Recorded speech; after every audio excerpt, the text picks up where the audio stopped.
it's your opinion that it's broken up, but I think you know there are regulations, there are laws.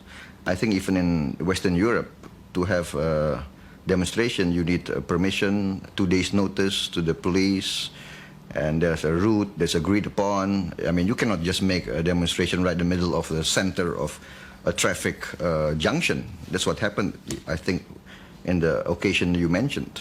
If that kind of protest is a problem, what sort of protest is okay? You can have a lot of channels. You can have petitions, you can go to the local assembly, to the National Assembly. I mean, there are a lot of ways, I think. Many of these things are I think, dramatized, over-dramatized. I mean, the Western press will come into Indonesia, just looking for all these dramatic pictures of violence, etc.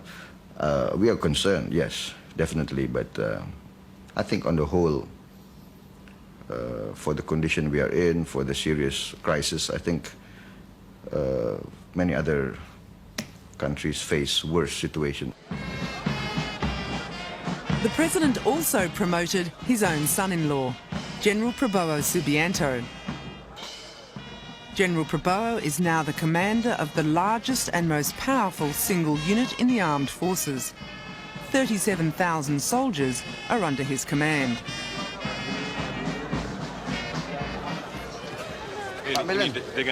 Dengan pangkat baru Pak, ya, harus menggambarkan.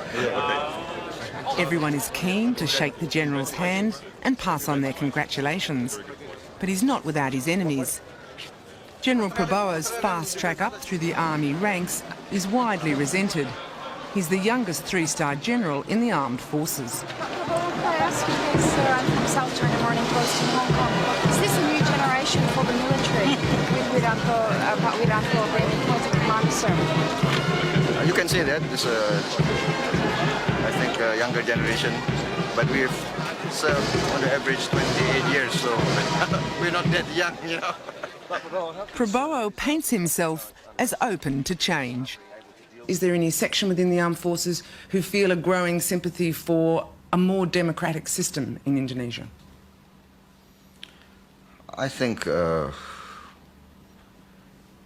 younger generation in the officer corps, I think, are more aware of the trends and the aspirations that are going around in society. So I think we will try to accommodate and try to be loyal to the aspirations of our people.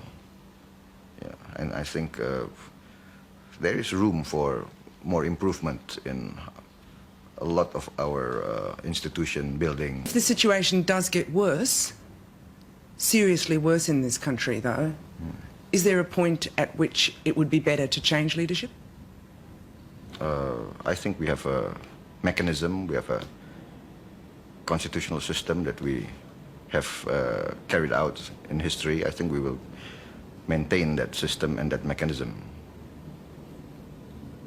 Do you think that a people's power movement is possible in Indonesia in the coming months?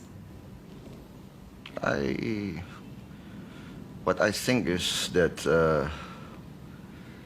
well, you've been in Indonesia, you see, I think majority of the people, I think, still believes in the government and in the armed forces, I think. So I don't see a mass uprising against the government, mass uprising against the armed forces. Will you shoot them? I mean, it's not a black and white situation that you paint. We carry out dialogue. We meet them face to face. We discuss with them. We try to talk things out. But if they remain unconvinced, if they defy you? We are 200 million people. If they defy you, though? We are 200 million people. Who are they? We are a people's army. We will never go against our people. But if 1 million people turn out into the streets, If 1 million people turns out to the street, let us see. you've not... You see? You understand?